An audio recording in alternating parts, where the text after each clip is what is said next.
Hello everyone, welcome to my channel again. In the previous video, if you remember, I did an introduction video to my rack, server rack or the home lab rack, and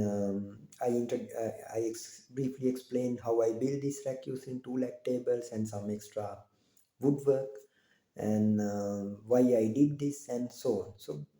So let's jump into how exactly I build that part. So maybe you can use my experience and these details for you also to build a similar rack or maybe even better rack than mine. So I'll give you a quick introduction. So this rack is built out of built using two rack tables, and then I have done some extra woodwork mm, to be able to give me flexibility. What the flexibility? By I mean, like, I wanted to always wanted to wanted the ability to pull out any of these servers if I want at any time without needing to remove the servers on top of it. The problem with the most of the other lag table based rack is they just create the rack using the two lag tables or one lag table, and then they just stack up all the hardware on top of each other. So if you want to take out one of the servers in the below to change some hardware or some for some reason, then you need to take out everything on top of it and then stack up everything again. But this setup with the extra woodwork is really flexible, and you can take out any of these servers out anytime and push them back once you have done with them. Let me show you what I mean by this taking out and pushing back. I hope this angle will show you clearly how I am pulling this servers out. See, I'm going to pull out this one. See, I can pull out. Hope you can see now here I have done some extra base for the lag table. So why I did this? These lag tables are little bit strong, but I don't think they are really strong. The reason is the legs of these lag tables are a hollow structure. I mean, the inside is empty. It has some sort of like slightly maybe this much of thickness, thick shell, and then the inside is totally empty. So it's not really strong like a typical hardwood structure. You cannot screw anything. You can screw, but they don't hold that hard. Like, if you want to attach anything, it's best is to use some strong glue. The screws won't really hold on really hard because this wood is too soft. It will just come out when at the first time you put some extra pressure on it. So first of all, I wanted to make the structure slightly sturdy, so I made a small base or some sort of basement for it. So this one wood plank runs from the front to back, and the same happens in the other side. Similar size wood plank go from front to back, and then from front and rear, the two wood planks go from perpendicular to this one. So it's going from this side to other side, and I have tightened them using two screws, and then again in between the two legs I'm running another wood plank, so it's keeping like the legs won't move these sides. And from the front, if I take out slightly, I'm not sure whether you can see it properly, but here I'm running another wood plank in between the two front legs, like here. From here to here I am running another wood plank with this which is wedged between the two front legs, and same happens in the back side. And here, this is the perpendicular one, and there's another wood plank which is running between this leg and other leg. So each of these legs are really tightly wedged between three wood planks, so they don't really wiggle around when I push or pull any of these servers, because these servers really, they are really heavy. So when you pull out, it's a really huge force. These lag tables won't last that much of push-pull forces. So but with this extra woodwork, I hope they'll last longer. Yeah, they'll last long very, yeah. And then the next interesting part is this extra wood racks or the wood shelves. These are the thing which enables me to pull out these servers. I hope it's really clear. So this is the side profile of a wood shelf, something similar to this one. Here you can see that I have placed, fixed this wood part of wood piece of wood, and then this long wood plank, and then you turn it around, same structure other side, and then I am running 3 perpendicular wood planks from here to the other side. So you have similar structure, this type of structure from both sides, this side and this side, and then they are connected by 3 wood planks which are running perpendicular to them. So the server sit on top of it. So in the dimension wise, you need to be a little bit careful on when you cut these pieces of wood, because if you don't cut them in the correct height, either you will have your server on these wood planks will touch the server's top side, or you will have too much space between the server and this one. So why it matters, like if this wood perpendicular wood planks sit on your server, then you won't be able to pull out the server beneath it. And if you leave too much space between your server and this wood plank, then the problem is, this wood plank, then the problem is you are just wasting the height of the rack. So I think you need to only leave around 5 millimeters, which is more than enough for you to like these wood planks will not bend, because these are almost 3/4 inch wood planks, so they won't bend. So they are really strong enough to withstand about 30 kilograms. This is the weight of a typical 2U server. So newer servers are even lighter, but the servers I have are really old stuff, so they are really around 30 to 27 to 30 kilograms in total weight, with the 2 power supplies, two processors, heatsinks, and full amount of memory, and with the full with the all the hard disk filled in. So they are mostly around 27 to 32 kilograms. So even to hold the 32 or maybe even 40 kilograms, this type of 3/4 inch wood planks are more than enough. So this is the side profile. You can see the same thing from the rack. You have a piece of wood from here to here, and you have this wood and these other perpendicular ones which are running in between the two bench-like structures, this bench-like structure. So the total height of this one and this one, this one and this one should be slightly taller than a 2U server. For this is for 2U server. So 2U server is about this tall from here to here, and then you have this half a centimeter gap between this perpendicular wood plank and your server.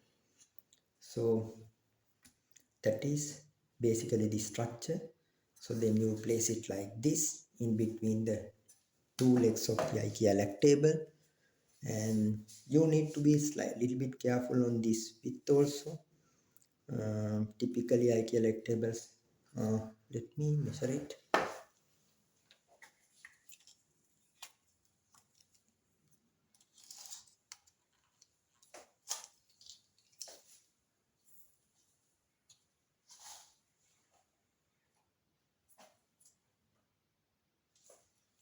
Yeah, they are 45 centimeters. So the in between two legs you have 45 centimeters. So this total width should be 45 centimeters. Actually you should make it slightly shorter than 45 centimeters. Like here I made them 44 and half, 44 centimeters and half. So I have around half a centimeter or quarter of a centimeter from the both sides. So it is not really a tight fit. Otherwise, it would be really hard for you to put it inside the in between the legs of the back table. Mm, yeah, that's it. I think here I fixed them using some of these structures are fixed using what we call this type of 90-degree angle metal. I don't know, steel or metal, whatever this angle brackets, and some this one I just fixed directly using the screws. So yeah, again, I think there are some more information, like some useful information about this screwing. So basically, when you start to create this one, you first need to create this structure. You need to cut these two pieces of this height and 44.5 centimeter long this wood plank and fix them like this or maybe like this, whatever angle. Like here, I have fixed this in this way, and the other one I fixed this way. It doesn't matter. Both are okay, really okay. So you need to cut two pieces of this size and then fix them to this wood using a little bit longer screws, because then you because this structure needs some sort of, it need to be a little bit strong. So you need to run maybe around 1.5 centimeter or sorry 1 inch or 1.5 inch screws. Basically, I used actually 2 inch screws. So the screws almost run from here to here, and then I attach them this perpendicular wood plank using a 1 inch screw. So it's like this. So let me show you using this one. So here I have used this steel angle brackets, but here in this one I'm not using angle brackets. I'm just running two-inch screws from here, one from here and here, and another one here and here, and then 1.5 inch or 1 inch screws from here to here to fix this one. These don't need to be really tightly fit, because they don't, they get some support from the lag table structure also. Lag table get some support from these structures, and this structure get some support from lag table. So they don't need to be really sturdy. So it's okay, like even let me show you this. These are not really tight. Yeah, this one they just go here and there, but as long as it just stay here, that should be okay. Even if if it wiggles too much and you're bothered about it, it's just running another one long, probably 3 inch screw from here to here. These are soft wood. You can just drive a screw directly using a screw driver, or even but I use the drill because these are really cheap wood, so they are not really strong. And also, since these are really small pieces, they tend to split when you drive a really thick screw. So it's better you first drill a hole for about 2 inches and then drive the rest of the half a centimeter without directly to the wood without drilling it. So, and also I use the really I think 4 millimeter or 3 millimeter screws. So I use the 1 point smaller drill bit and use the 1 point larger screw. So they are really fitting tightly and they are not really splitting the wood also. Okay, so you might be thinking why I'm not putting rails on this one, and why I'm making all these wood structures, which is not really easy to make, and why I'm spending so much time creating those things and instead of using the rack rails. So the problem with these lag tables, they're slightly uh, they really equal, in size wise they're really same to a 19 inch typical 19-inch rack. But the problem with them is um, these wood legs are not really uh, strong enough, so you can't fix a rack rail directly to these legs. If you try to do that, after a couple of push pull actions, maybe one or two, the studs or the screws you use to fix the rack rails you know will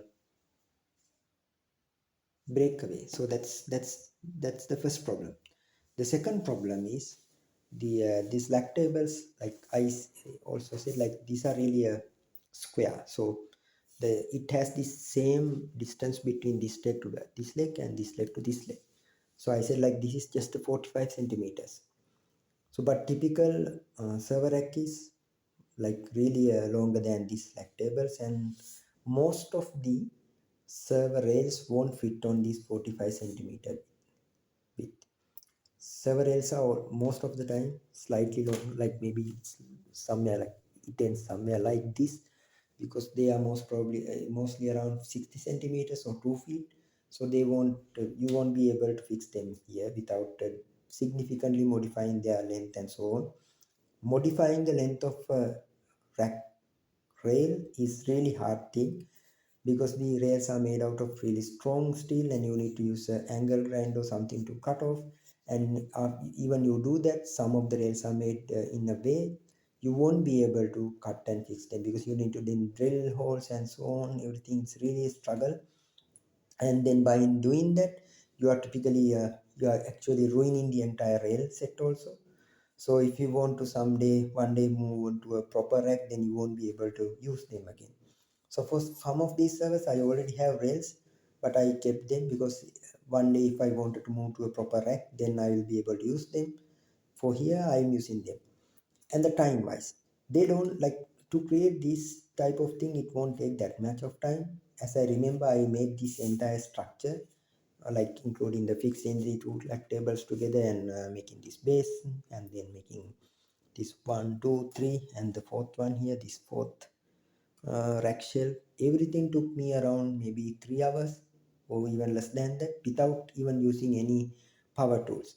The only power tool I used is the drill. I cut all the wood using a, a normal hand saw. But the important thing is you need to use a fine cut uh, fine cut hand saw, because the other one coarser cut hand saws are really you won't be really, it's really hard to cut a really straight line. But with the fine cut hand saws you can cut really straight lines. If you are really experienced with the woodworking, it won't be a problem, but if you are really new to woodworking, then it's really hard to cut a really straight line using a coarser or the rougher or bigger the saw with the bigger tools. With the saw with the fine tools, it's really easy to cut a straight line, especially when you are using the softwood like this. These are really softwood; they are not really strong. It's really easy to cut. So you just cut. You need to cut 4 pieces of this height and 2 pieces of this length and 2 pieces of this perpendicular ones. So it's really minimal cut. Like you don't need to cut a lot of wood. So it's really easy, but it gives you a really it's very easy when you want to take out any of these servers.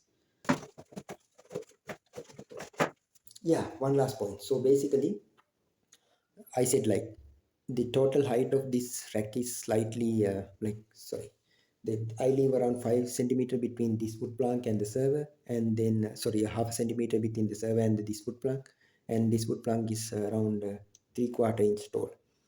And so that means you are with each of these rack you are wasting around 1 inch for the height of this wood plank, and also to the for the gap you are leaving between the server and this wood plank. So you are wasting 1 inch with each of these racks. So between each of these servers you always have 1 inch gap, so that's getting wasted. But still I think that 1 inch waste is okay with the flexibility you get with the structures. Yeah, I'm going to create a couple of videos installing some stuff on these servers. I'm going to install Windows Server 2022 on this IBM X3650 Model 1 server, and I'm going to set up Proxmox on like both of them. I'm going to set up Proxmox on both of them, and then in the IBM X3650 I'll be setting up Windows Server 2022, and the top one I'll be setting up some other things, and also in the IBM server I'll be setting up TrueNAS, and I'm going to plug in some 1 TB hard disk, and then use this 1 TB hard disk for the TrueNAS setup, and then I'll be using that for my file like photo backup for the photographs, videos, and also for important documents. Yeah, so I'll come back with these videos. Thank you for watching and have a nice day. Bye.